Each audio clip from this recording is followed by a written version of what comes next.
आज का टॉपिक तो है मतलब welcome back to the channel speedy revision in minutes. Basically ये चैनल बनाया गया है खुद के लिए। मतलब खुद के मैं एज ए एस्पिरेंट मेरे को लास्ट मिनट रिवीजन के लिए बहुत इंपॉर्टेंट हो जाती है ये वीडियोस।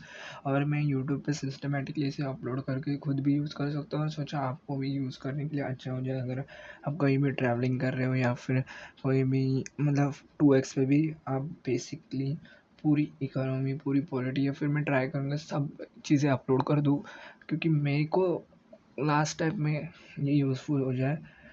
ये सब्सक्राइबर्स के लिए या फिर बेसिकली मतलब ऊपर ऊपर से कुछ नहीं यहाँ पे, और प्रोफेशनल भी कुछ नहीं यहाँ पे। तो आप देख सकते हो अगर आपको चाहिए, नहीं तो इट्स ओके। तो आज का टॉपिक तो है micro economics and basic terminology. ठीक है, खुद को टीचिंग करने से भी तो हो जाता है ना बहुत कुछ अच्छा, तो ये भी तो फ़ायदा है इसका, तो इसलिए तो इकोनॉमिक्स एक वर्ड है, ग्रीक वर्ड, जिसमें उसका मीनिंग तो इन्होंने बोला है कि हाउस होल्ड मैनेजमेंट। ठीक है, हाउस होल्ड में मैनेजमेंट कैसे करना है, मतलब बेसिकली जो भी हाउस होल्ड अगर कहा जाए तो मैनेजमेंट कैसे करना है किसी भी एक घर का या फिर एक कंपनी का या फिर एक कंट्री का।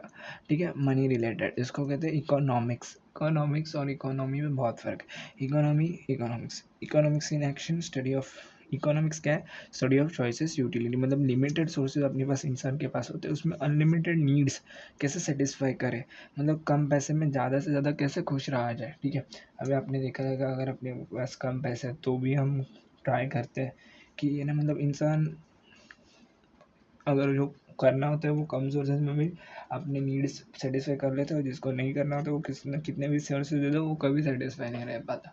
तो बेसिकली वही है इकोनॉमिक्स की, अपने लिमिटेड सोर्सेज में अपने वांट्स को सेटिस्फाई करो। पर इकोनॉमी क्या है, इकोनॉमी मतलब economics in action, Indian economy American economy. ठीक है, बट डेफिनेशन वगैरह एकदम फास्ट फास्ट कर लेंगे। Economics is a study of how limited resources are used by the people societies in order to produce and meet demands। ठीक है, एकदम fast fast करेंगे अपन, कुछ रह नहीं जाएगा अगर। और ये रिवीजन लेक्चर है, ठीक है, कोई टीचिंग लेक्चर नहीं है, तो बहुत फटाफट रहेगा। अभी माइक्रो एंड मैक्रो भी know. Micro means company related और individual related, and macro means बहुत नेशनल रिलेटेड, नेशनल इनकम वगैरह। ठीक है, फिर माइक्रो इकोनॉमिक्स में बेसिकली अभी स्मॉल कंपोनेंट्स ड्यू टू, हाँ, स्मॉल कंपोनेंट्स। मैक्रो में बड़े बड़े हैं as a country, studies individual में और business, individual businesses and private companies वगैरह माइक्रो में। Study government and countries, also called price theory. से प्राइस थेरी भी कहा जाता है, ये नोट कर सकते हैं अपन। और इनकम थेरी से कहा जाता है मैक्रो वाले में इंडिविजुअल्स। अपॉर्चुनिटी कॉस्ट अगर फील्ड में बताया जाए तो आपको पता है कि cost of the next best, एक चीज़ में लेने की कोशिश करता हूँ। एक चीज़ अगर मेरे को दो चीज़ें चाहिए और मेरे पास लिमिटेड सोर्सेज है, तो उसके बदले मेरे को क्या दूसरा लेना पड़ रहा है। अगर मेरे को पिज़्ज़ा चाहिए और पिज़्ज़ा की वजह से मेरे को पिज़्ज़ा चाहिए और मेरे को नहीं मिल रहा है, तो उसकी वजह से मेरे को बर्गर खाना पड़ रहा है। ठीक है, तो इसको बोलते हैं opportunity cost. Opportunity the cost of an alternative must be forgone to purchase a particular option. तो ये नहीं तो क्या, पिज़्ज़ा चाहिए नहीं है तो क्या, तो next best alternative. Next best alternative मतलब अपॉर्चुनिटी कॉस्ट, कॉस्ट जो मैंने भरा ताकि मैं एक चीज़ ले सकूँ। जैसे मुझे पिज़्ज़ा खाना पड़ा क्योंकि पैसे कम हैं, या फिर मुझे चूज़ करना पड़ा पिज़्ज़ा किसी रीज़न की वजह से। Then burger is my opportunity cost, क्योंकि बर्गर को मैंने त्याग दिया, तो जिसे त्याग दे रहे ना किसी रीज़न की वजह से, उसकी अपॉर्चुनिटी कॉस्ट करना। किसी भी चीज़ से, अगर मेरे पैसा नहीं इसलिए मैंने वो खाया, या फिर अवेलेबल नहीं है इसलिए मैंने वो खाया, या फिर कोई रिसर्च आ गया जिसमें कह रहे pizza is more bad than, जो भी है जो भी, मैंने अपॉर्चुनिटी कॉस्ट कर दिया। ठीक है, अभी लॉ ऑफ डिमांड देखते हैं। Law of demand basically inversely proportional होते हैं प्राइस के लिए। ठीक है, लॉ ऑफ डिमांड और लॉ ऑफ सप्लाई में स्टूडेंट्स बहुत कन्फ्यूज होते हैं, मैं भी पहले बहुत कन्फ्यूज था। ठीक है, तो इन्वर्सली प्रोपोर्शनल होता है, ये पहले अपन जान लेते हैं कि अगर लॉ डिमांड बढ़ता है तो प्राइस कम होता है, सॉरी, प्राइस बढ़ता है तब डिमांड कम हो जाता है। ये बेसिक है इसका, हम बेसिक में चलते हैं। आगे के लेक्चर्स में अपन बहुत अच्छे से उसको स्टडी कर लेंगे। अभी देखते हैं लॉ ऑफ डिमांड क्या है। लॉ, ठीक है, ये theory as the price of the good increases in consumer demand. देखो मैं बेसिकली इन्हें प्रीलिम्स और मेंस के हिसाब से करूँगा। मेंस के हिसाब से अगर लाइन कुछ इंपॉर्टेंट रहेगी तो मेरी पहले से अंडरलाइन रहती है कि मेंस में ये आंसर में अपन इंक्लूड कर सकते हैं या फिर कोई कीवर्ड, और प्रीलिम्स में जो फैक्ट रहेंगे वो तो मैं टीच कर नहीं रहा हूँ खुद के लिए भी और अपने भी। तो एट द सेम प्राइस वर्ष अब बेसिक लॉ ऑफ डिमांड क्या है वो देखा जाए तो गुड्स की प्राइस अगर मैंने बढ़ा दी, एक प्राइस जो चीज़ है ना वो कंपनी के हाथ में, और डिमांड जो चीज़ है ना वो मेरे हाथ में एज अ कंज्यूमर, मेरे हाथ में, मतलब मेरे अकेले के हाथ में नहीं है, एज ए कंज्यूमर मेरे हाथ में, ठीक है। तो प्राइस तो कंपनी डिसाइड करेगी जो भी चीज़ है, पर उसकी डिमांड क्या बना के रखनी है ये अपन लोग के हाथ में, ठीक है।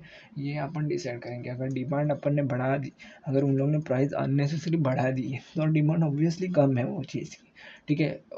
एक क्या कहते हैं, मतलब एक प्रॉपर जस्टिफाइड प्राइस होनी चाहिए हर एक चीज़ की। तो प्राइस ज़्यादा है तो डिमांड हम लोग कम कर देंगे। अगर प्राइस गुड्स की प्राइस कम कर दी उन्होंने और मेरे को अच्छे से वही चीज़ मिल रही तो डिमांड ऑब्वियसली बढ़ जाएगी, ठीक है। अब मैं मैगी खा रहा हूँ, अगर मैगी की प्राइस अननेसेसरी बढ़ाई है एक नेस्ले कंपनी ने, और दूसरा वही चीज़ मेरे को कम प्राइस में दे रहा है, तो मैं नेस्ले कंपनी की डिमांड गिरा दूंगा एज ए कंज्यूमर, मैं मतलब अपन। और गुड्स प्राइस भी सेम, अगर इन लोगों ने कम कर दिया, नेस्ले ने मतलब जो जिसने कम किया उसकी डिमांड बढ़ जाएगी, बेसिकली यही, ठीक है। Normally law of demand only mostly works for normal goods, ठीक है। अभी गुड्स क्या होते हैं, नॉर्मल गुड्स, लग्जरी गुड्स, जो भी गुड्स की टाइप है ये आगे अपन देख रहे हैं। पर लॉ ऑफ डिमांड है ना ये बहुत बेसिक है, ठीक है। इसको बहुत माइंड में नहीं लेना है, क्योंकि हर एक गुड के ऊपर इसकी थ्योरी थोड़ी चेंज हो जाती है, वो आगे एग्जाम्पल में समझ आ ही जाएगा वहाँ पर, ये सीखने के लिए, क्योंकि पहला लेक्चर है बेसिक ऑफ माइक्रो ऑर्गेनिजम्स में। और एक आ रहा है इलास्टिसिटी ऑफ डिमांड। अभी elasticity as a word define कि इलास्टिक कितना, अगर मैं किसी चीज़ को खींच रहा हूँ तो फिर छोड़ने के बाद वो कितना बाउंस बैक कर रहा है, कितना रिफ्लेक्शन दे रहा है, वो है मेरी इलास्टिसिटी, ठीक है। इलास्टिक जो कहते हैं कि ये रबर की इलास्टिसिटी ज़्यादा होती है, ठीक है, क्लॉथ की उससे थोड़ा कम होती है, आयरन रॉड की उससे कम होती ही नहीं, ज़ीरो इलास्टिसिटी होती है वैसे, कि कितना बाउंस बैक होता है। फिर अभी देखते हैं बेसिक्स ऑफ इकोनॉमिक्स में इलास्टिसिटी ऑफ डिमांड, ठीक है। अभी इसके आगे बहुत अच्छे से सिखाएंगे इसको। तो बेसिकली इलास्टिसिटी समझा दी है मैंने, यहाँ पे डिमांड का वगैरह ये कुछ नहीं है इतना। लॉ ऑफ सप्लाई पे आते हैं सीधा। लॉ ऑफ सप्लाई क्या है, लॉ ऑफ सप्लाई मतलब ये डायरेक्टली प्रोपोर्शनल होते हैं प्राइस की, ठीक है, directly proportional. Law of supply states as the price increases, अगर मेरी प्राइस इंक्रीज होगी तो मेरे को सप्लाई भी इंक्रीज करना पड़ेगा। तो ये बहुत इंपॉर्टेंट है, इसलिए मैं भाग नहीं रहा, इसको मैं एक्सप्लेन करना चाहूँगा खुद के लिए और आपके लिए भी। तो बेसिकली होता क्या है कि अगर मैंने प्राइस इंक्रीज़ कर दी एज ए कंपनी, मैंने कहा था कि प्राइस कंपनी के हाथ में, डिमांड मेरे हाथ में, ठीक है, मैं मेरे ही बोलूँगा, ठीक है, मतलब एज ए कंज्यूमर ही मैं खुद को बोल रहा हूँ। तो प्राइस है ये, डिमांड प्राइस किसके हाथ में, कंपनी, डिमांड किसके हाथ में, मेरे हाथ में, सप्लाई किसके हाथ में, कंपनी के हाथ में, ठीक है। ये सप्लाई कितना, देखो कंफ्यूज मत होना, डिमांड प्राइस तो पता है, डिमांड मतलब कितना मैं मांग रहा हूँ, यार मंगाओ यार मैगी मंगाओ, दुकानों में कमांड कर रहा हूँ कि मैगी क्यों नहीं आ रही, या फिर वो रिटेल दुकान वाले आगे डिमांड मारेंगे कि होलसेल मार्केट में, जो अपन ने बचपन में पढ़ा था, फिर होलसेल वाले कहेंगे फैक्ट्री को कि और चाहिए और चाहिए, तो इसे कहते हैं डिमांड। सप्लाई क्या है कि कितना कम फैक्ट्री वाले बेच रहे हैं ज़बरदस्ती या फिर कुछ भी रीज़न से, सप्लाई कितना बढ़ रहा है फैक्ट्री में, ये फैक्ट्री वालों के साइड से आता है। लगता तो यही है कि दोनों में मतलब प्रोडक्ट्स ज़्यादा बन रहे हैं, डिमांड ज़्यादा है मतलब प्रोडक्ट ज़्यादा बन रहे हैं, सप्लाई ज़्यादा है मतलब प्रोडक्ट ज़्यादा बन रहे हैं, पर ये दोनों साइड अलग है। ये अपन मांग रहे हैं डिमांड, और सप्लाई में वो लोग सप्लाई करें मार्केट में, ठीक है। तो अभी इसमें क्या होता है, अभी प्राइस जब इंक्रीज़ होता है तो थ्योरी के हिसाब से डिमांड डिक्रीज़ होगी, थ्योरी के हिसाब से चलते हैं, तो डिमांड डिक्रीज़ होगी तो कम प्रोडक्ट सेल होगी, कम प्रोडक्ट सेल होगी तो प्रॉफिट थोड़ी कम हो सकती है। तो वो प्रॉफिट को मैच करने के लिए ये लोग सप्लाई है ना बढ़ा देते हैं, मतलब सप्लाई है ना, प्राइस थोड़ी बढ़ा दी तो सप्लाई भी इतना बढ़ा दो कि सब तरफ अपना अवेलेबल हो जाए, एकदम बेसिकली, मतलब ये बहुत बेसिक है, ये आगे आगे है ना आपको बहुत मतलब उसमें चेंजेस हो जाता है, ठीक है। तो आप समझ लो पहले कि प्राइस इंक्रीज हो गई, डिमांड थोड़ा कम हो गया, तो मैं सप्लाई इतना पुश कर रहा हूँ ना मार्केट में एज अ कंपनी कि मेरा प्रोडक्ट हर तरफ अवेलेबल हो जाए, या फिर हर तरफ दिखने लग जाए, मतलब कम से कम आँख में तो चले, मतलब सेल्स ज़्यादा हो जाए, कम ना गिरे कहाँ पे, तो इसलिए सप्लाई बहुत बढ़ा दो कि किसी को चाहिए तो कम ना गिरे और अपना प्रॉफिट फिर बैलेंस हो जाए। प्राइस इंक्रीज़ किया है, डिमांड कम हो रहा है, सप्लाई इतना बढ़ा दो कि बैलेंस आउट हो जाए। और दूसरा पार्ट इसमें कैसे आएगा, और एक दूसरा एग्जांपल दूँ, मार्केट प्राइस में कॉफ़ी बढ़ रहा है, ठीक है, कॉफ़ी कंपनी वाले बेच रहे, तो फिर यहाँ पे कॉफ़ी फार्मर्स ग्रो करना चालू करेंगे ना। प्राइस बढ़ रहा है मतलब कंपनी वाले बेचने की ट्राई कर रहे हैं। अभी उसका उल्टा भी तो होता है कि डिमांड हाई जब होता है तब थोड़ा थोड़ा प्राइस वो बढ़ा देते हैं ना, कि अपना ही थोड़ा थोड़ा प्राइस बढ़ा, तो थोड़ा थोड़ा प्राइस बढ़ाते बढ़ाते फिर फार्मर्स को लगता है कि अभी उसका प्राइस बढ़ रहा है तो कॉफ़ी तो भी बेच देते हैं।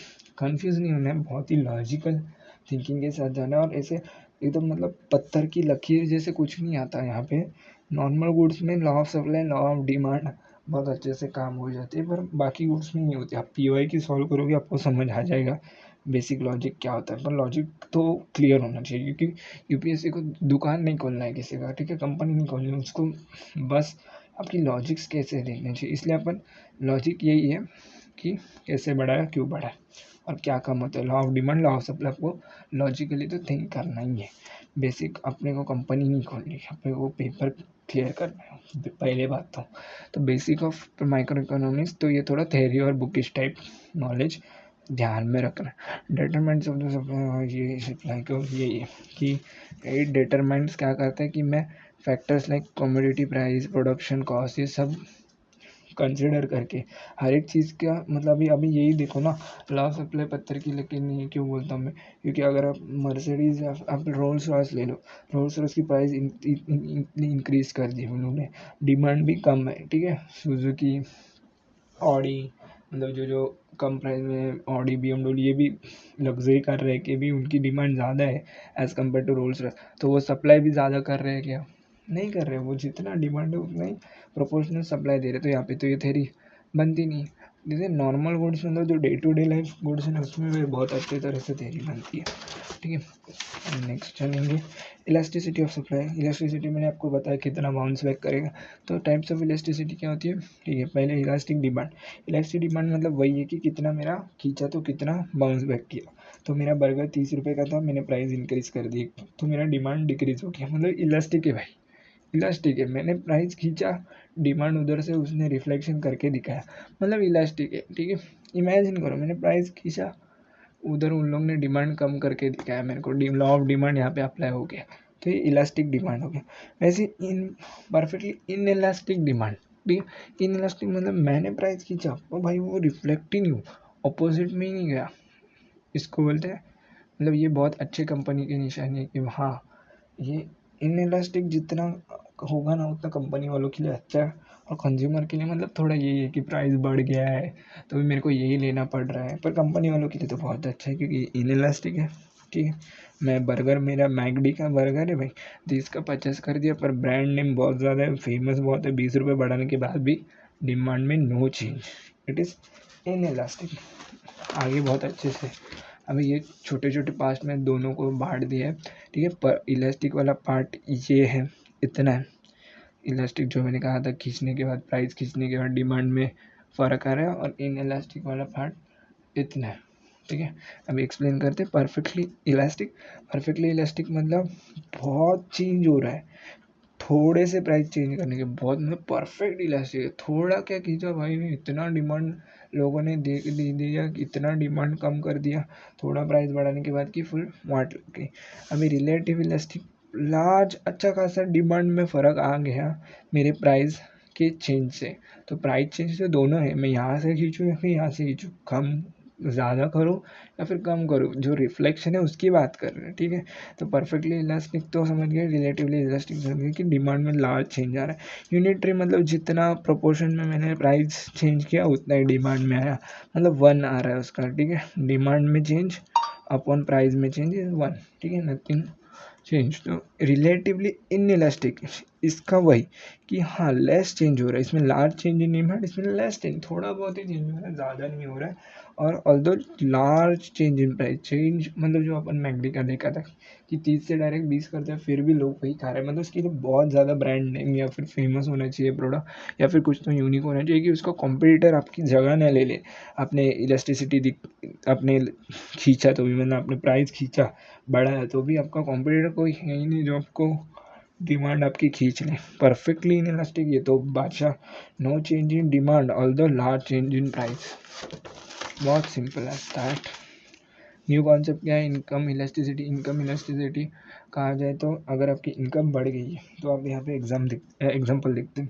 10,000 मेरी इनकम थी, 20,000 अब मेरी हो गई इनकम, मतलब मेरी 100% इनकम बढ़ चुकी है, ठीक है। फिर नॉर्मल गुड्स में ज़्यादातर ये काम आता है, मतलब नॉर्मल सब गुड्स में ये इनकम इलास्टिसिटी काम करती है, पर negative positive at the same level. ये अपन अभी गुड्स के टाइप्स के हिसाब से, तो टाइप्स ऑफ गुड्स अपन चालू कर रहे हैं, नेक्स्ट टॉपिक, ठीक है। तो यहाँ पे क्या है, clothing foods increase due to change in income, ठीक है। अभी देखते हैं increase due to change in income. अभी क्लॉथिंग फूड इलेक्ट्रिसिटी इसको नॉर्मल गुड्स कहते हैं। 10,000 का 20,000 हो गया, 100% इनकम चेंज होगी। नाउ क्लॉथ्स, पहले क्लॉथ्स का छोड़ दो, मैं अभी कहता हूँ किराना, ठीक है। फूड किराना दुकान, अपन जो किराना करते हैं महीने का, मैं 1,000 का कर रहा हूँ, अब 1,500 का करने लगे, मतलब 50% मेरी इंक्रीज ऑफ डिमांड हो गई। 100% मेरी इनकम थी, 100% मेरी इनकम बढ़ गई है, और मैंने 50% ही मेरा चेंज किया है, तो अभी 50/100 0.1, तो मेरी इनकम इलास्टिसिटी ऑफ डिमांड कितनी हुई, इनकम इलास्टिसिटी ऑफ डिमांड 0.5, मतलब ज़ीरो से तो ज़्यादा है इनकम इलास्टिसिटी। मतलब ऐसे नहीं कि मेरी मनी, मेरे पैसे बढ़ गए, सैलरी, फिर भी मैंने खर्चा उतना ही रखा, उतना ही रहता तो ज़ीरो आ जाता, पर मैंने क्या किया, थोड़ा सा बढ़ा लिया, तो ये ज़ीरो से ज़्यादा है पर एक से कम है, मतलब 100% इंक्रीज़ नहीं किया मैंने मेरे खर्चों को, ठीक ठाक है, मतलब अच्छा है एज ए पर्सनल। तो इन्फीरियर गुड क्या होते हैं, देखो ये मजबूरी वाले आइटम्स, मैंने इसमें बहुत कैजुअल वे में नोट्स बनाया, ठीक है। तो आपको एक्सप्लेन, मतलब ये बहुत अच्छे से एक्सप्लेन करता हूँ, एक मिनट। हाँ, तो इन्फीरियर गुड्स क्या होते हैं, मजबूरी वाले आइटम, जैसे कि अभी एग्जांपल से बहुत अच्छे से सिखाया गया है। 10,000 मेरी इनकम में 20 हो गई, तो मैं पहले क्या हो रहा था कि दिल्ली से मैं चंडीगढ़, यहाँ पे मैंने एग्जांपल ले लिया, आप ले लूँ, मुंबई से मैं जा रहा हूँ पुणे, फिर यहाँ पे मैं पहले क्या करता था, बस से जाता था, ठीक है, बस से दिल्ली से तो अब मैं क्या कर रहा हूँ, अब मैं ना टैक्सी ले रहा हूँ। अब आपका भाई हो गया अमीर, ठीक है, 100% इनकम बढ़ गई है, तो अब मैं जाऊँगा टैक्सी से। So the goods which get lost due to the increase in the salary, मतलब increase in the income elasticity, तो मतलब इंक्रीज इन द इनकम, उसको कहते हैं इन्फीरियर गुड्स। मतलब जो लोग ऐसे सोचो कि भाई ये तो अभी मजबूरी ही में चल रहा है, अभी मैं रेडमी का फ़ोन यूज़ कर रहा हूँ, ठीक है, मेरी वीडियो रिकॉर्डिंग भी आपको इतनी अच्छी क्वालिटी नहीं आई, पर जैसे ही मेरी सैलरी डबल हो जाएगी मस्त, तो इसको कर दूंगा मैं इन्फीरियर, और ले लूँगा एक अच्छा आईफोन, तो नहीं लूँगा, ले लूँगा एक अच्छा कैमरे वाला फ़ोन, ठीक है। तो ये हो जाएगा इन्फीरियर गुड, मतलब ये अभी मैं मजबूरी के लिए यूज़ कर रहा हूँ, समझ लो। मैं अगर इसको बाद में चल टाटा बाय बाय कर सकता हूँ, तो यहाँ पे है ना, बस बस क्या हो रहा है, इन्फीरियर गुड में चला जा रहा है, क्योंकि इंक्रीज सैलरी में हो गई है। मैंने फ़ोन का भी एग्जांपल दिया है, तो ये तो हो, देख रहे हो, because there is the inferior good it is not use. Negative में भाई ज़ीरो से भी ज़्यादा, ठीक है, क्योंकि वो आइटम के हिसाब से मैं बता रहा हूँ, ठीक है। लग्जरी गुड्स क्या हो रहा है, देखो, लग्जरी गुड्स मतलब BMW एक्सपेंसिव वॉलेट्स, वॉचेस जो भी हैं, 1 लाख से लेके 2 लाख के, इतने बड़े बड़ी, ठीक है। 1 लाख सैलरी है, पर मैं 2 लाख की चीज़ ले रहा हूँ, कोई जो मेरे 100% इनकम से भी ज़्यादा है, 20,000 से अगर यहाँ पे ज़्यादा हो जाता, तो फिर ये देखो, ये 1 से भी मेरी इलास्टिसिटी ज़्यादा हो रही है, 0 से भी ज़्यादा हो रही है, तो ये बन रहा है बेसिकली। और मतलब ये तो बहुत रिस्की शॉट है, तो जो लोग लग्जरी गुड्स के पीछे लगते हैं, थोड़ा सा गैस सैलरी बढ़ने के बाद वो बर्बाद हो जाती है, क्योंकि देखते हो आप, थोड़ा सा सैलरी बढ़ गया, लेने लग गया आईफोन, भाई सैलरी हो गया 20 से 30 हज़ार, और आईफोन ले रहे हो 90 हज़ार का, सेंस नहीं बन रहा है, सैलरी तो 30 हज़ार ही है, आईफोन 90,000 का हो गया। जो पहले फ़ोन आप 30,000 की सैलरी में 15,000 का फ़ोन ले रहे थे, 50%, एक एग्जांपल, 50% ऑफ द इनकम, और अब आप डायरेक्ट आपका 30,000 से अभी आपका इनकम हो गया है 60,000, तो 100% इनकम बढ़ गया। पर लॉजिक से हिसाब कि आप उसका 50 भी देख लोगे तो 30,000 का फ़ोन लेना चाहिए था, पर आपने ले लिया 90, तो आप देख रहे हो अब आपने 50% इंक्रीज वैल्यू के साथ आपने अपने लग्जरी गुड्स में इन्वेस्ट कर दिया तो वो बहुत ख़राब चीज़ होती है, ठीक है।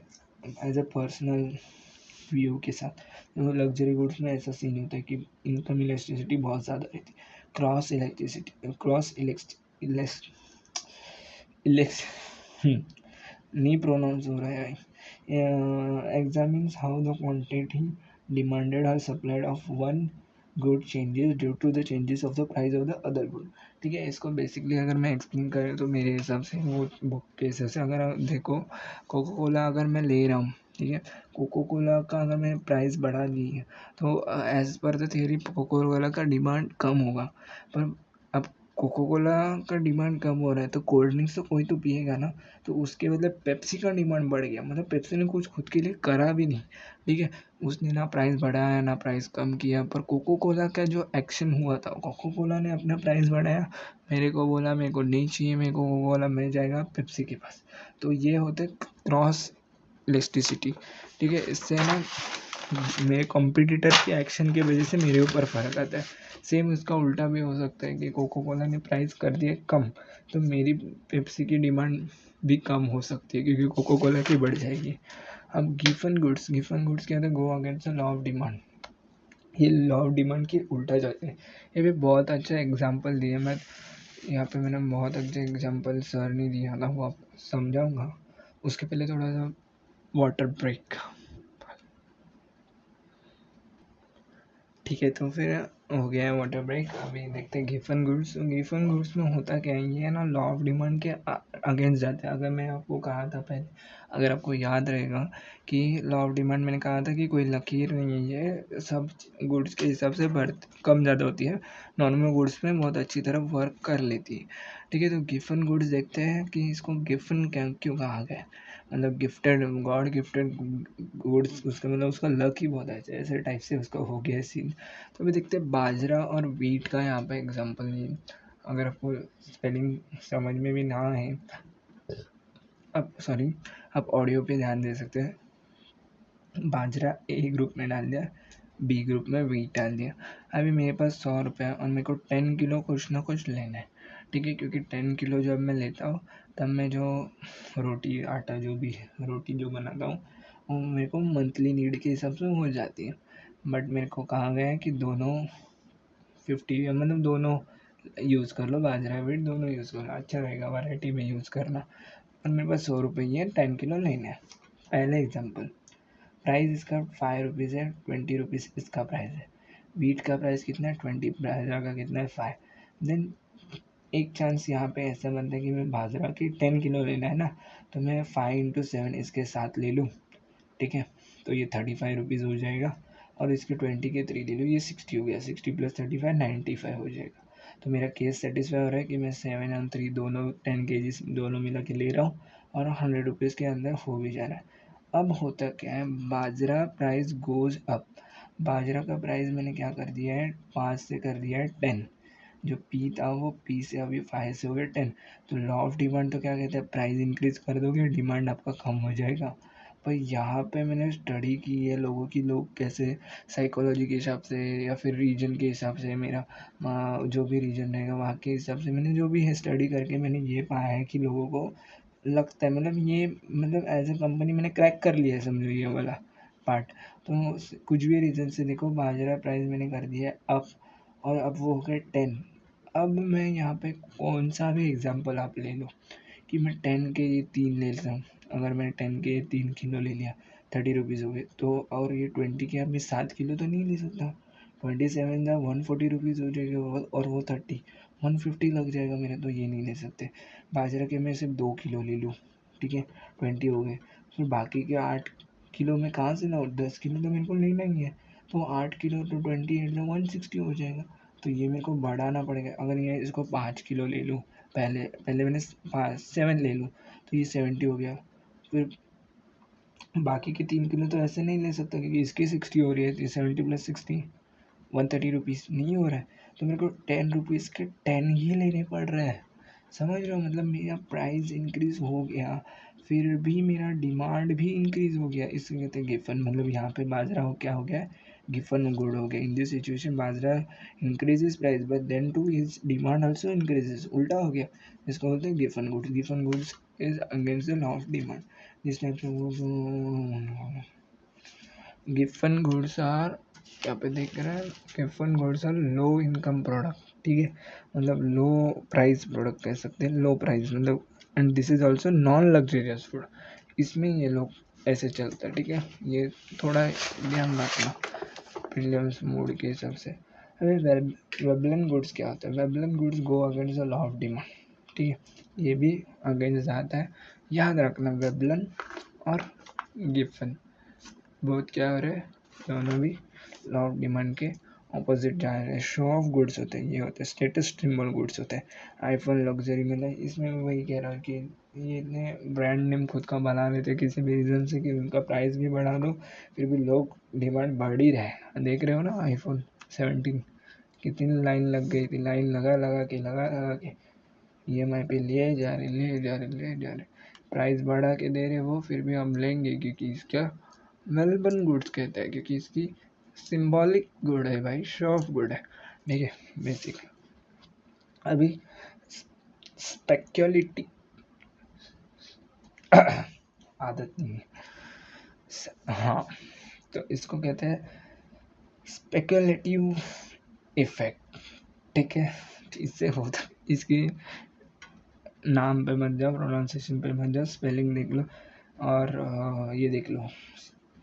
स्पेकुलेशन होता है इसमें, स्पेकुलेशन होता है इसमें। बेसिकली होता क्या है, may also go against the law of demand और मे नो, दोनों में आपको ये लिखा हुआ है, आप पढ़ सकते हो, मैं आपको समझा देता हूँ कि होता क्या है। देखो अभी स्पेकुलेशन होता है, स्पेकुलेशन कहा जाए तो देखो एक एक चीज़ है, अगर मेरे को लग रहा है मेरे को वो कहते हैं ना गट फीलिंग आ रहा है कि इसकी प्राइस एक तो बढ़ सकती है, तो मैं क्या करूँगा, डिमांड इसको बढ़ सकता है, अरे ये 2 महीने में शायद 1 महीने में शायद कांदा बढ़ जाए, अभी तो 20 किलो लेके रखता हूँ, ठीक है, डिमांड बढ़ गई क्योंकि मैंने स्पेकुलेशन क्रिएट किया। अगर मतलब मेरे दिमाग में स्पेकुलेशन क्रिएट हो गया, इसकी प्राइस बढ़ सकती है, कोई रीज़न नहीं है मेरे पास वैलिड, या फिर हो भी सकता है रीज़न जो भी है, पर अभी तक तो प्राइस बढ़ा नहीं था, या फिर वो डर से या फिर जिससे भी मैंने डिमांड बढ़ा दी, स्पेकुलेशन के इफेक्ट के अंदर आके, उसको बोलते हैं स्पेकुलेशन इफेक्ट, स्पेकुलेटिव इफेक्ट, ठीक है।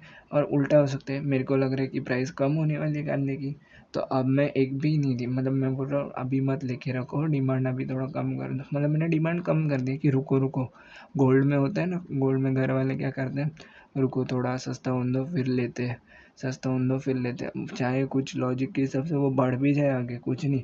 और स्पेकुलेशन ऐसी है कि सस्ता हो जाए फिर मैं लूँगा, तो इससे डिमांड गिर भी जाती। तो मे गो और not go against the demand, ठीक है, दोनों के बीच में, तो इट डिपेंड्स कि स्पेकुलेशन क्या क्रिएट कर दिए मार्केट में। अभी स्टॉक मार्केट या फिर गोल्ड का देखा जाए तो वो कैसे स्पेकुलेशन क्रिएट करते हैं आपको पता है, और फिर गेम हो जाता है अपने साथ।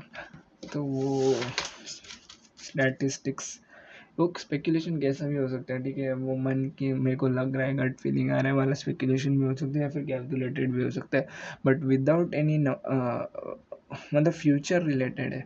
अभी सब्स्टिट्यूट गुड्स क्या होता है, ये देखो यहाँ पे, substitute goods are the pairs of the competing goods which is in opinion of buyers to replace each other, ठीक है। इसमें क्या होता है कि usually we choose one of the options, tea और कॉफ़ी दोनों में से क्या कर लोगे, ये और वाला, ठीक है, इसको बोलते हैं सब्स्टिट्यूट गुड्स, मतलब कॉफ़ी और टी एक दूसरे को और में, ठीक है, ये दोनों एक साथ नहीं लिया जाता, ठीक है, तो इसको बोलते हैं सब्स्टिट्यूट गुड्स, ठीक है।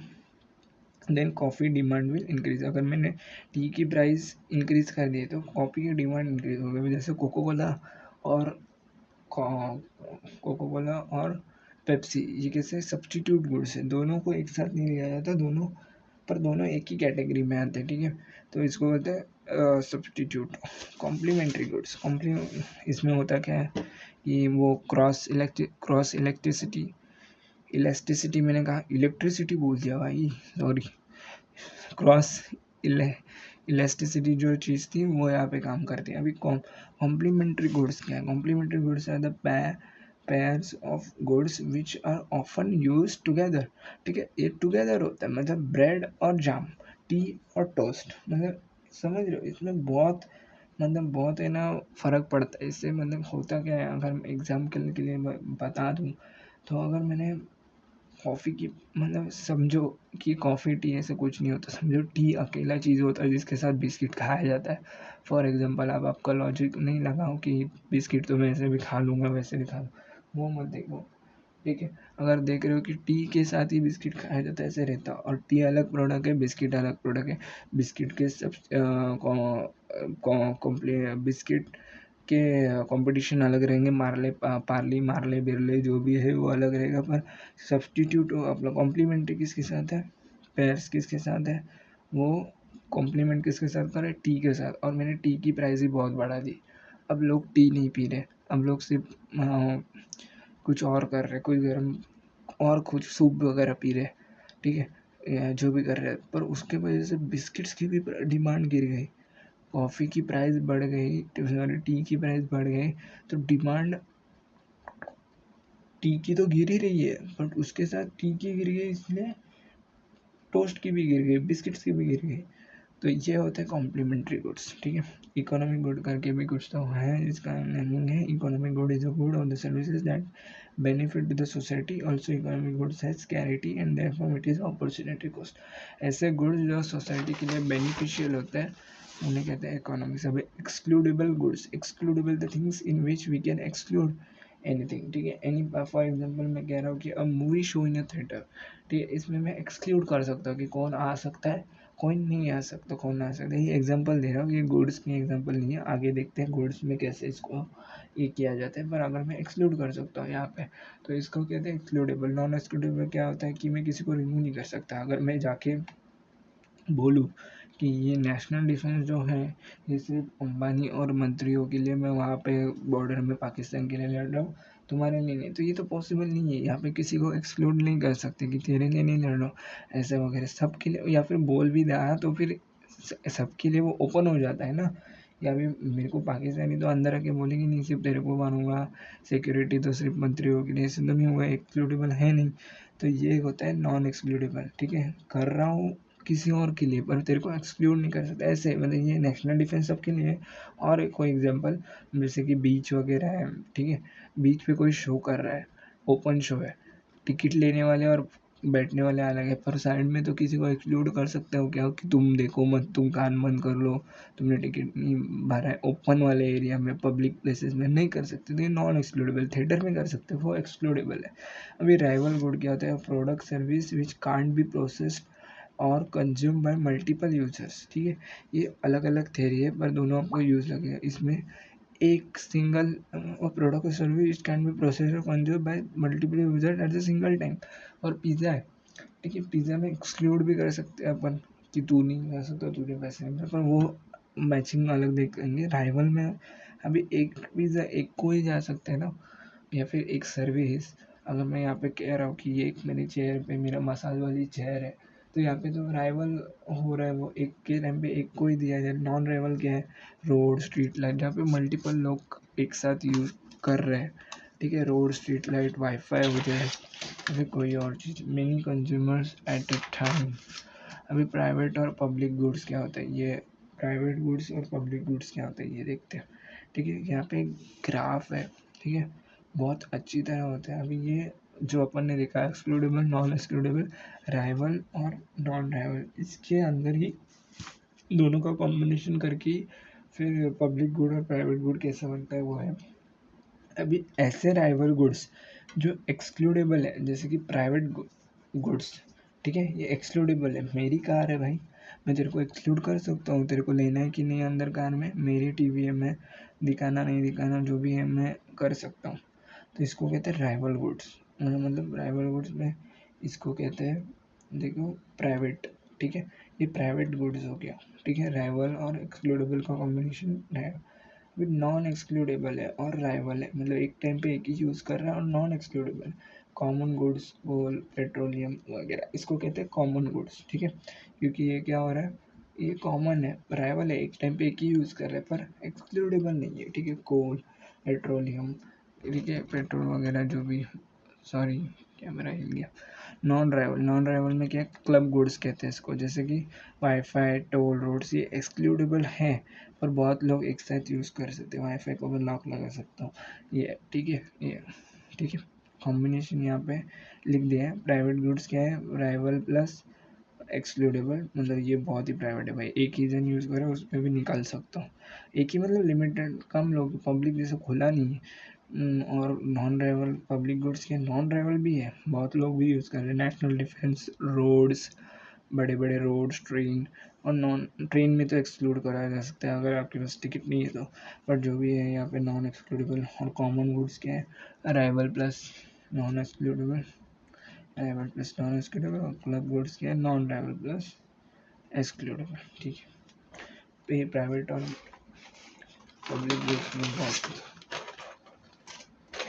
एज वी नो ये रिवीजन वाला वीडियो है, एक्सप्लेनेशन वाला नहीं, तो बहुत फास्ट जाएंगे। वैसे भी बहुत करने हैं, देखते कितना चीज़ बचा है।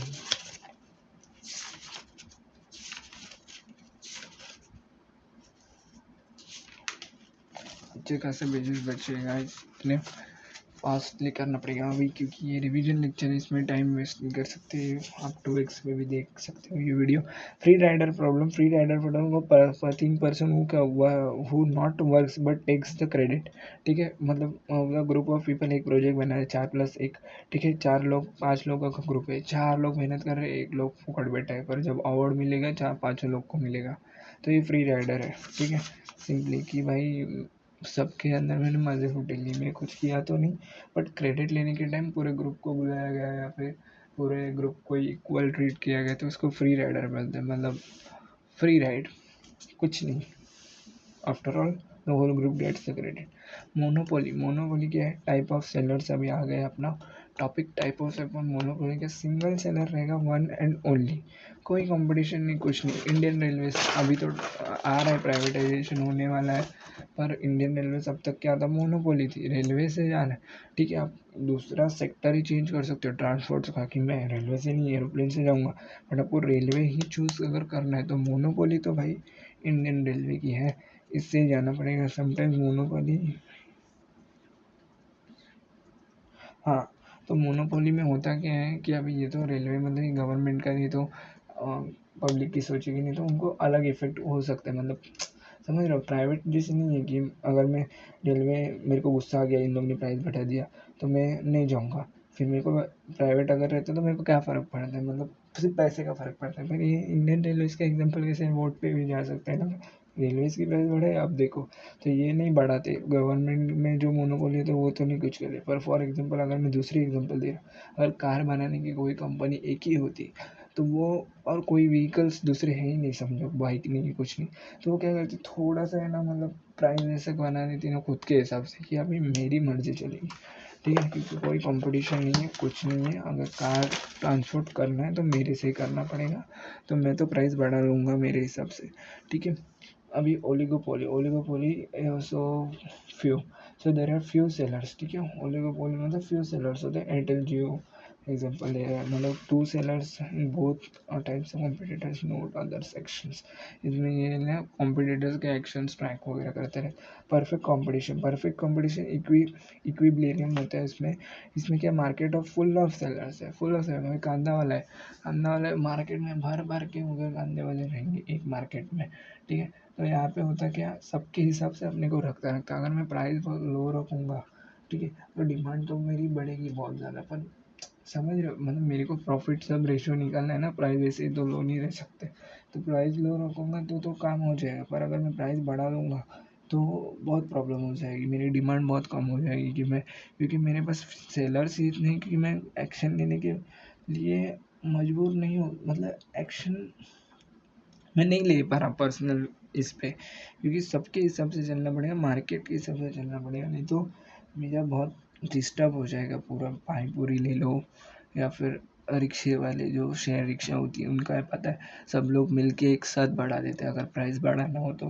पानी पूरी वाले देख लो 5-5 रुपये बढ़ाते हैं, फिर एक बढ़ाता है तो दूसरा भी बढ़ा ही लेता है, ठीक है। वो अपने हिसाब से, मतलब उनका भी कनेक्शन जो भी है, बट इक्वल लेवल पे चलता है ये परफेक्ट कंपटीशन, ठीक है। डुओपोली है, 2 सेलर्स थे, ओलिगोपोली में फ्यू सेलर्स है। ठीक है। Monopolistic competition, monopolistic actually there is competition, बहुत कंपटीशन है एक्चुअली मार्केट में, बट मोनोपोलिस्टिक मध्ये मतलब उसमें होता क्या है कि एक्चुअली मतलब मेरा ब्रांड नेम इतना पावरफुल है कि तुम रह के भी मतलब बाकी कॉम्पिटिशन रह के भी टक्कर नहीं दे पा रहे। वड़ा पाव में गजन वड़ा पाव एक ब्रांड है, अभी किसको पता नहीं, महाराष्ट्र में तो है। फ़ोन में आईफोन देख लो, मोनो मोनोपोलिस्टिक है, इतने फ़ोन के ब्रांड्स हैं पर लोग मर रहे हैं आईफोन के लिए। सैंडल्स में पैरागन ले लो या फिर बाटा ले लो, इतने सैंडल्स के लोकल सैंडल ब्रांड सब है और वो भी लो प्राइस में। ठीक है, वो क्वालिटी भी दे दे तो भी फिर तो भी अपना क्या होता है, अपन किसी भी रीज़न के लिए एज ए कंपनी अपन देख रहे हैं ना, तो वो मोनोपोलिस्टिक कंपनी है समझो। Market equilibrium situation in which market supply and demand balance each other resulting in stable price. ठीक है, सप्लाई और डिमांड सेम रहेगा। फिर एक्सटर्नलिटीज कॉस्ट और बेनिफिट दैट अफेक्ट, कॉस्ट और benefit that affect a party who do not choose to in air that benefit. ठीक है, externalities मतलब काम करने से दो चीज़ों का फायदा। इनडायरेक्ट सेकेंड मतलब एक्सटर्नलिटी मतलब किसी और के करने गए और किसी और प्रॉफिट और नुकसान, मतलब वही क्रॉस कुछ हो गया एक्सटर्नलिटीज। ठीक है, कुछ और करने के लिए गए और कुछ और हो गया, चाहे प्रॉफिट हो या फिर लॉस हो, उसको एक्सटर्नलिटीज में कहा जाता है। एग्जांपल अभी देखो, रेलवेज बनाया गया था ट्रांसपोर्ट के लिए, बट उससे हो क्या रहा है, उससे लोगों को एम्प्लॉयमेंट भी तो मिल रहा है। तो ये तो सेकेंड प्रॉब्लम सॉल्व हो रही है ना इनडायरेक्ट। रेलवे का बेसिक गवर्नमेंट ने क्यों निकाला है, ताकि आप ट्रांसपोर्ट कर सको, आप ट्रैवल कर सकते हो लो प्राइस में, बट उसमें एम्प्लॉयमेंट भी तो सेकेंड एक्सटर्नलिटीज़ बढ़ रही है, उसे कहते हैं पॉजिटिव एक्सटर्नलिटीज़। क्योंकि आप देख रहे हो बहुत लोगों को सैलरीज मिल रही है, ठीक है, बहुत लोगों को एम्प्लॉयमेंट मिल रही है, कितने लोग काम कर रहे हैं।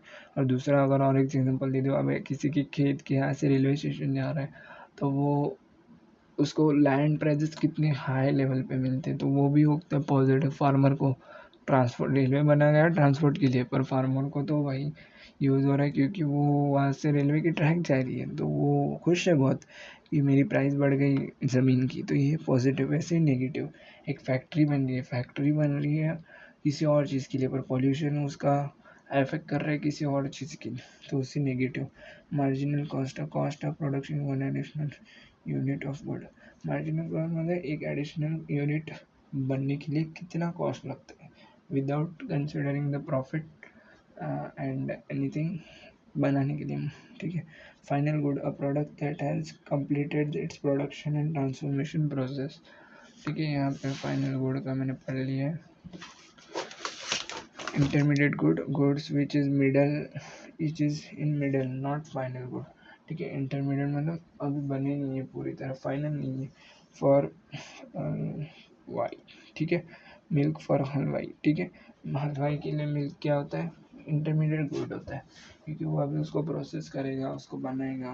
अभी कंजम्पशन गुड देखते, कंजम्पशन गुड्स का है, goods and services consumed upon purchase. ठीक है, कंज्यूम इसमें होता है कि क्लॉथिंग, जो मतलब ऐसे गुड्स जो इंसान कंज्यूम कर लेता है। ठीक है, क्लॉथिंग, या फिर अभी उसका अपोजिट होता है कैपिटल गुड्स। कैपिटल गुड्स में अगर आप देखोगे तो assets used in production that do not undergo transformation in the process, मतलब एक प्रोसेस है, मतलब कैपिटल गुड्स बेसिकली है ना, दूसरे गुड्स को मतलब ये चेंज नहीं होते, things help to make consumption. ये क्या होते हैं, मशीन हो गई कोई, ठीक है, ये एसेट्स यूज इन प्रोडक्शन, ये प्रोडक्शन में तो काम आते हैं, बट ये अंडरग्रो डू नॉट अंडरग्रो, इसमें चेंजेस नहीं किए जाते। अब फैक्ट्री में मशीन डाली है क्लॉथ्स बनाने के लिए, तो क्लॉथ्स का अंडर प्रोसेस बदलेंगे, मतलब सिल्क मैं लूँगा, फिर उसका प्रोसेस करूँगा, फिर क्लॉथ बनाऊँगा, फिर ये करूँगा, पर जो मशीन से वो तो कैपिटल गुड्स हो गए। ठीक है, इसमें कोई चेंजेस नहीं होने वाले। Do not transfer for the, अभी गुड्स के भी टाइप्स देते हैं, देखो एक कैपिटल गुड पहले इंटरमीडिएट भी गुड रहा होगा ना, ऑब्वियसली, समझ रहे हो, मतलब वो मशीन को भी तो टुकड़े टुकड़े से बनाया होगा, डायरेक्ट मशीन थोड़ी बनती है, तो उसको तो भी जॉइंट्स किया रहेगा, रॉड्स वगैरह जो भी, बॉल बेरिंग जो भी, पर वो अलग कॉन्सेप्ट है। पर जो अभी मैंने खरीद के लाया हूँ मेरी कंपनी के लिए, वो तो कैपिटल गुड ही। गुड्स लाइक इंटरमीडिएट गुड्स,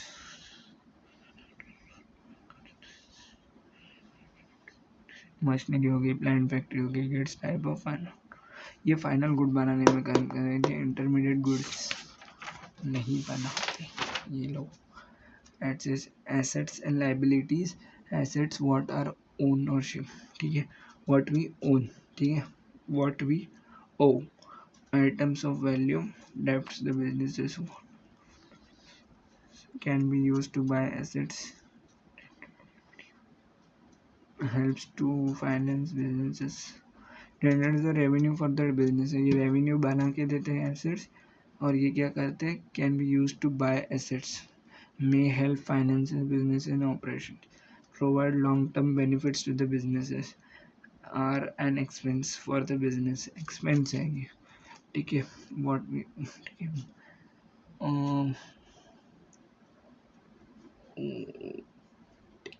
ठीक है। आगे देते हैं फिक्स एसेट कैसे है, उसमें भी टाइप्स है। फिक्स एसेट मतलब business assets used for more than one accounting year, ठीक है, अकॉर्डिंग टू द थियोरी, मतलब थेरोटिकली जो एक साल से ज़्यादा अगर आप यूज़ कर रहे हो कोई भी गुड, कोई भी अभी मशीन लोगे तो कम से कम 5-10 साल तो यूज़ करेंगे तो फिक्स एसेट हो जाती है, ठीक है। पर ऐसा कोई छोटा एसेट आप खरीद रहे हो जो ये सब कंडीशंस तो पार कर रही है, पर एक साल के मतलब एक साल से ज़्यादा टिक नहीं पाएगी, तो वो करंट गिव्स प्रॉफिट और with us for one account year, तो करंट एसेट में आ जाता है। ये बहुत इंपॉर्टेंट है, ठीक है, मतलब ये छोटी छोटी चीज़ें भी है ना यूपीएससी में आ जाती है।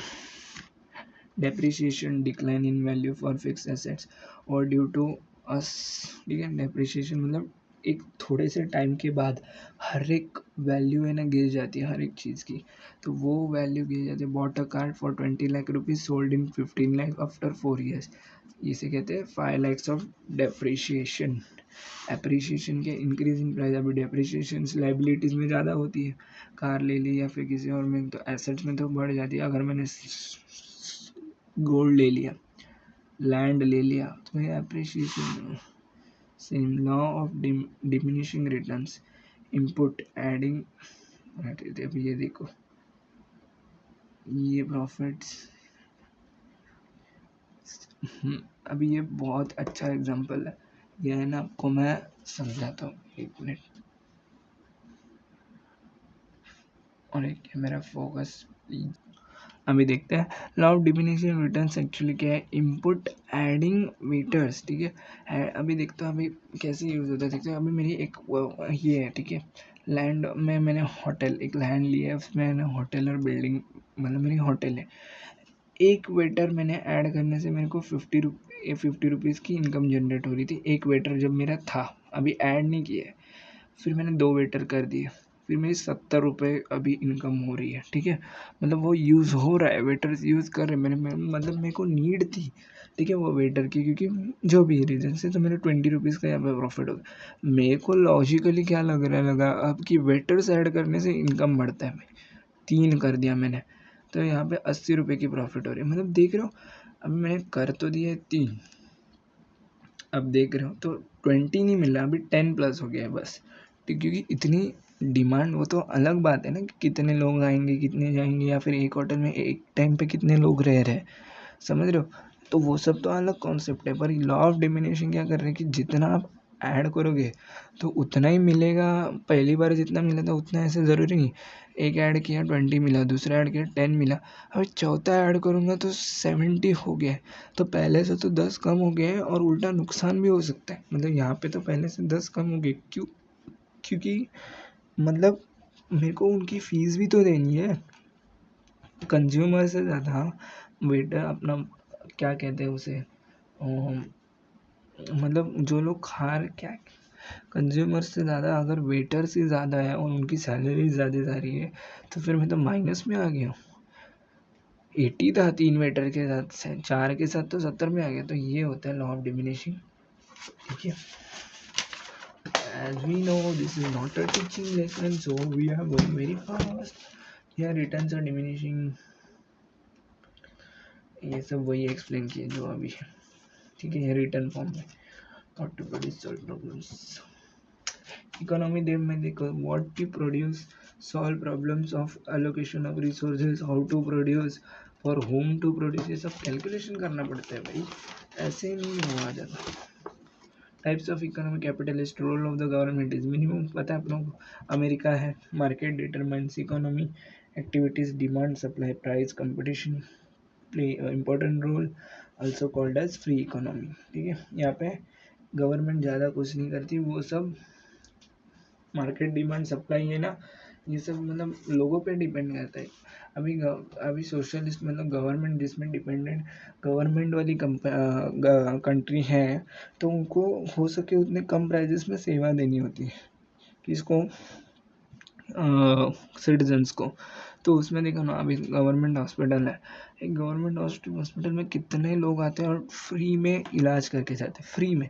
तो वो देख रहे हो आपकी इनकम सोर्स तो कुछ नहीं है, उल्टा वो बिल्डिंग बनाने में खर्चा, वो लाइट्स इलेक्ट्रिसिटी का खर्चा, वो एक हॉस्पिटल की, मैं एकदम बेसिक से जा रहा हूँ, वो डॉक्टर्स का खर्चा, वो वेटर्स का खर्चा, वो वहाँ पे जो भी मेंटेनेंस का वो खर्चा, मतलब ये उनके लिए तो फ़ायदा ही नहीं। ऊपर से डॉक्टर्स भी जो हैं उनको मतलब गवर्नमेंट सर्विस है तो बहुत अच्छे से समझ रहे हो, मतलब वो पूरी तरह से लॉस है गवर्नमेंट को। ठीक है, मतलब वो अलग सोर्सेज से कमा लेते हैं, टैक्स वगैरह वो सब, वो अलग कॉन्सेप्ट है, पर एज वो हॉस्पिटल तो इनकम सोर्स नहीं है, ठीक है, गवर्नमेंट के लिए। तो ये होता है सोशलिस्ट। और ये कैपिटलिस्ट में है ना, पूरा ज़्यादातर है ना गवर्नमेंट काम नहीं करती, ज़्यादातर प्राइवेट कंपनी काम करती है, गवर्नमेंट टैक्सेस से पैसा कमाती है, और प्राइवेट कंपनीज बहुत रहते हैं, मतलब हॉस्पिटल्स भी प्राइवेट ज़्यादा, और बड़े बड़े कंपनीज भी, रेलवेज़ वगैरह सब private, private no government transport. ठीक है, Adam Smith, invisible hand theory, there is an invisible hand type thing which forces to work economy in a balanced way।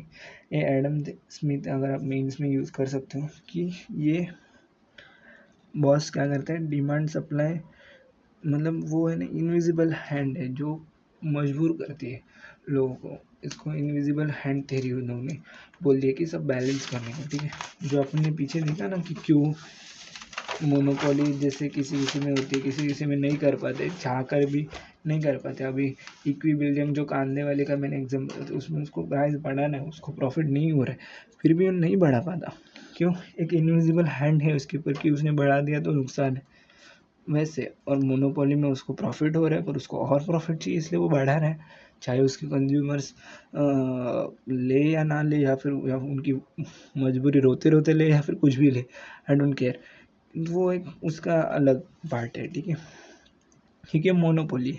अभी मार्केट स्कैन क्या कर सकते हैं कैपिटलिस्ट, अभी ये बहुत इंपॉर्टेंट,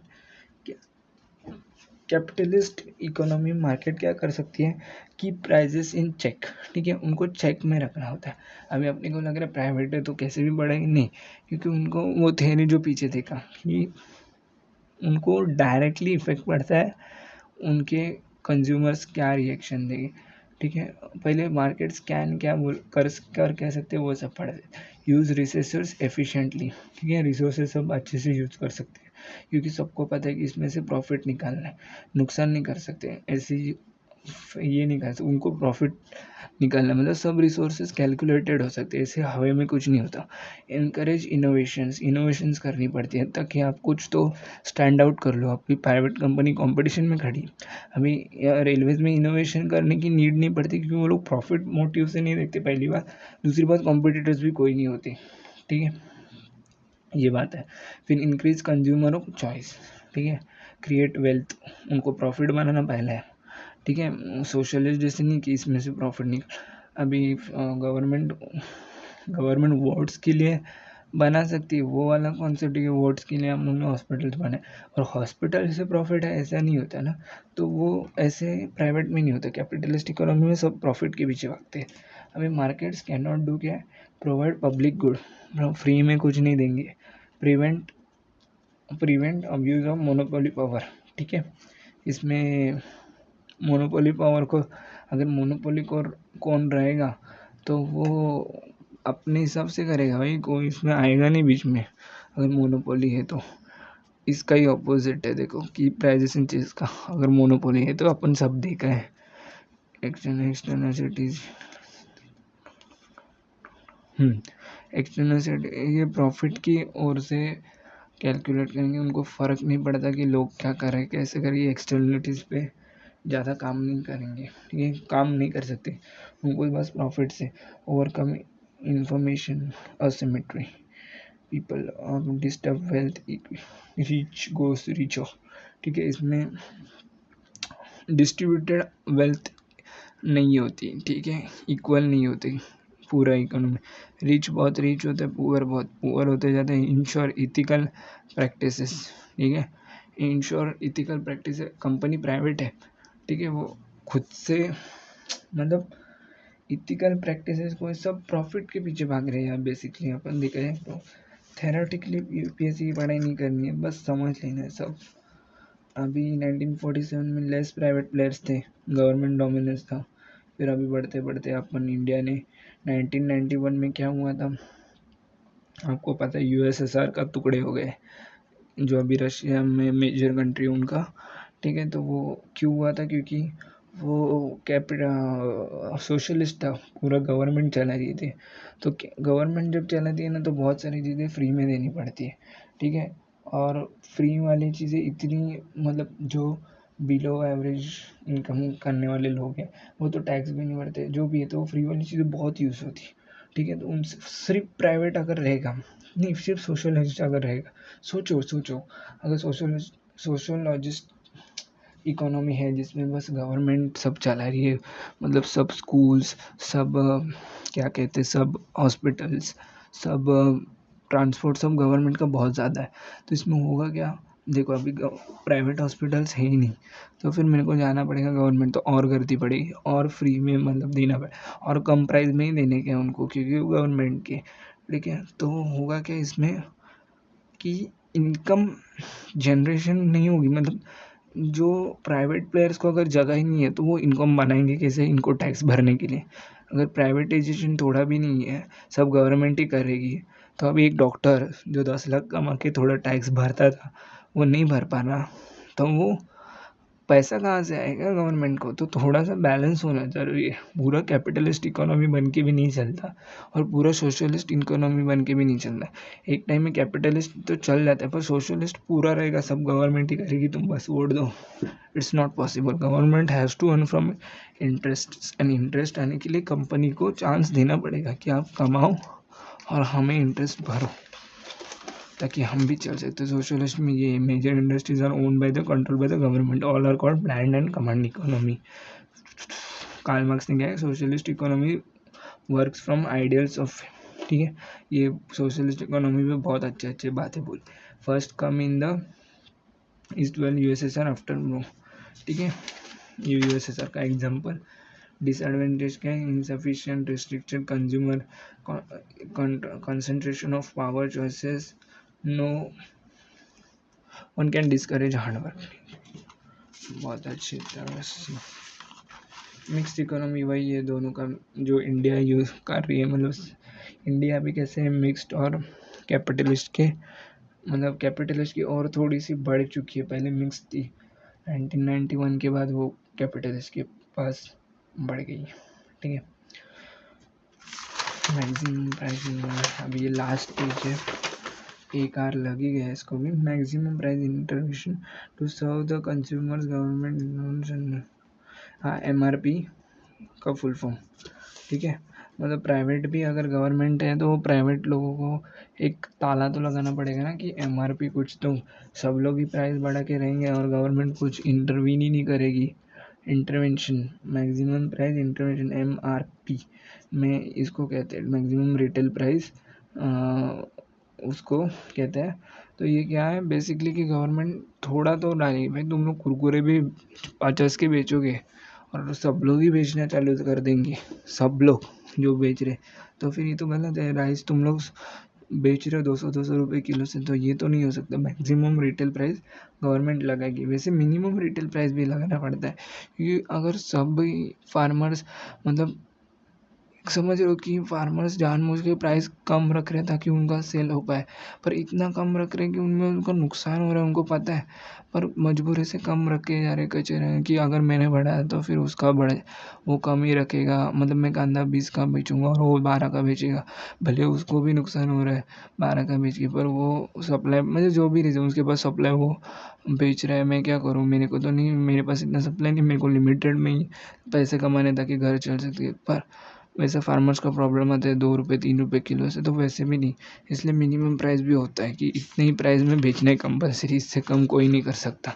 ताकि दूसरे लोग ना डिस्टर्ब हो जाए। तो इसी के साथ ये लेसन कंप्लीट हो जाता है। 2x स्पीड में देख सकते हो, बहुत सारे कॉन्सेप्ट मैंने इसमें क्लियर कर दिए है, और अगले लेसन में ऐसे ही पूरा सीरीज लाने वाला हूँ। ओके, आधे आधे घंटे में 45 मिनट्स में एक लेसन हो सकता है, दिन में 10 लेसन्स, और 2 to 3 डेज में पूरा इकोनॉमी आप रिवीजन कर सकते हो। Thank you.